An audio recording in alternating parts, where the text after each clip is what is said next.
All right, welcome to Between the Cubes, and I'm Mark. This is the first one I've done in a while, and to be quite honest, I'm not as acclimatized to the cold as when I was doing this before.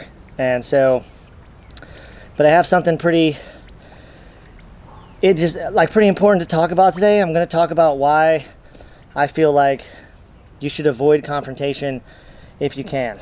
I had an incident recently. I posted it on social media with an individual in my neighborhood who threw some trash out right next to me in my van while I was unloading my van. I don't think that he saw that I was there, so I don't think he was doing it specifically. It was kind of a dick move, and I don't think he should have done it. And I'm going to talk about why I think that you should choose the route of non-confrontation in that situation. And one reason that I chose not to have a confrontation, to be quite honest, was because I was at a disadvantage. I've recently had ACL surgery, and I do not want to go through that again. This individual was a lot bigger than me. I complained about his litter. He immediately got out of the vehicle and started confronting me and threatening to assault me, and I retreated. Fortunately, I had everything on camera because I have cameras in the front of my house. So I made a police report about it just to kind of cover my bases.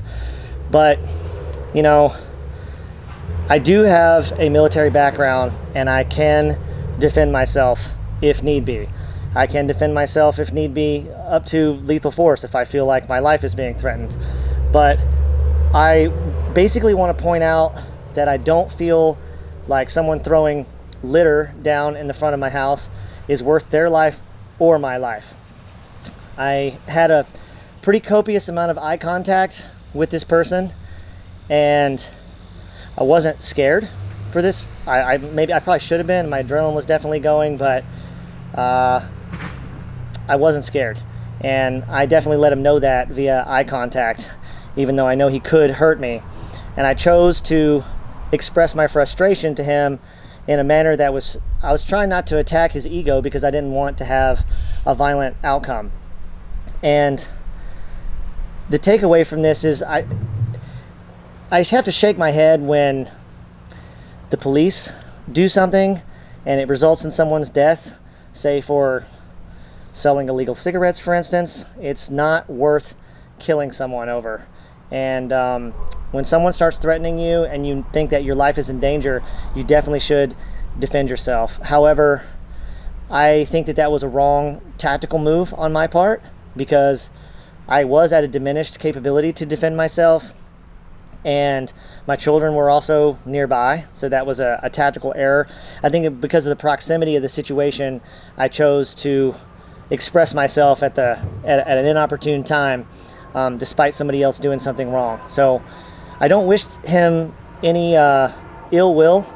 He actually kind of reminded me of someone that I worked with for a period of time, and I think he deserves a second chance. And if you can de-escalate the situation, I feel like you probably should. Because at the end of the day, just because you're right doesn't mean you win. So we'll have some more episodes of Between the Cubes coming up here pretty soon. My sciatica has calmed down, and I'm able to continue to do these cold plunges like this. And I'm excited to start reaping the benefits of being able to get back in this ice bath and share a little piece of my mind. This is going to go up on YouTube, and I'll probably cut some shorts to put on other parts of social media. But this has been Mark with Between the Cubes. Try to be kind. Don't throw trash in our community. It belongs to everybody. Let's try to elevate instead of bring things down and be negative. Be prepared to defend yourself. That's fine, but don't look for it, because when you look for something, you have a tendency to find it. This is Mark. It's been Between the Cubes. I'll see you guys on the next one.